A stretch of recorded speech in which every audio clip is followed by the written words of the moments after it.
कौने बनैसो खालीलुल्लाह कौने बनैसो सफियुल्लाह कौने बनैसो खालीलुल्लाह कौने बनैसो सफियुल्लाह मुर नबी के हबीबुल्लाह अल्लाहु अल्लाह।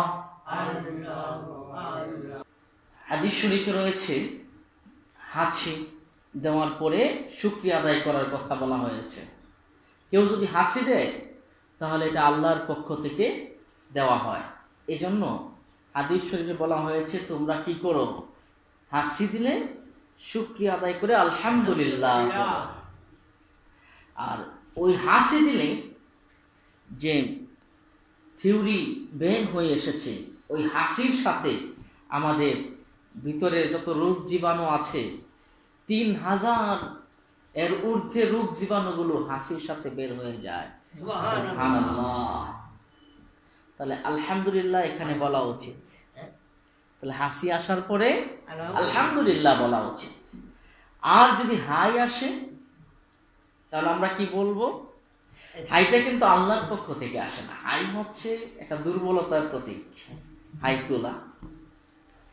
তো ওই হাই আসলে এটা শয়তানের পক্ষ থেকে আসে। রাসূল সাল্লাল্লাহু আলাইহি ওয়াসাল্লাম বলেছেন। তো ওই সময়ে কি করতে হবে? লা হাওলা ওয়ালা কুওয়াতা ইল্লা বিল্লাহিল আলিয়্যিল আযীম। আল্লাহু আকবার। এই কথাগুলো, প্রাথমিক জ্ঞানগুলো তো অবশ্যই আমাদের আছে, জানা উচিত কোনটা কি জন্য হচ্ছে। আমরা যখন ঘুমাতে যাই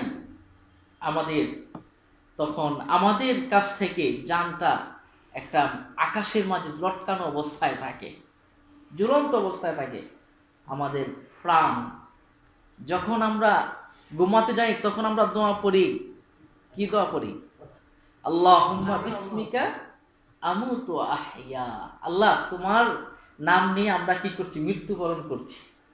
আল্লাহু আকবার। তাহলে ঘুমটা কি? এটা মৃত্যু। ঘুম মৃত্যু, যার কারণে আমরা এই ঘুমের মাঝে বিভিন্ন রকম স্বপ্ন দেখি। আল্লাহু আকবার।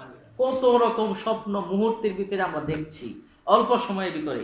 আবার আল্লাহ সুবহানাহু ওয়া তাআলা শিখিয়ে দিয়েছেন যে তুমি মৃত্যুবরণ করছো, আর তুমি বলো আহইয়া, আমার জন্য আল্লাহ আমাকে কি করে দেন? জীবিত করে দেন। সুবহানাল্লাহ। যখন আমরা আবার ঘুম থেকে উঠি তখন আমরা কি পড়ি? আলহামদুলিল্লাহ। তখন পড়ি না?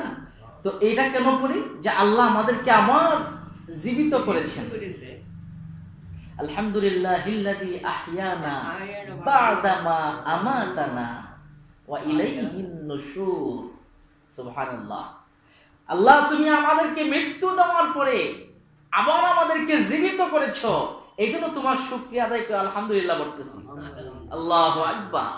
আপনি যখন ঘুমান, আপনি যদি বাম কাঁধ দিয়ে ঘুমান, তাহলে বাম কাঁধ দিয়ে ঘুমানোর কারণে আপনার বদ হজম হতে পারে, বদ স্বপ্ন দেখতে পারেন, খারাপ স্বপ্নগুলো আপনি দেখতে পারেন।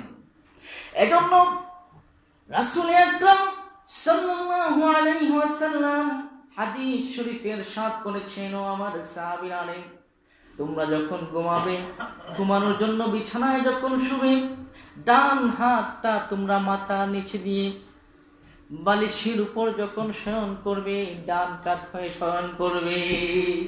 সুবহানাল্লাহ। তাহলে ঘুমানোর সময় কোন দিকে শুইতে হবে?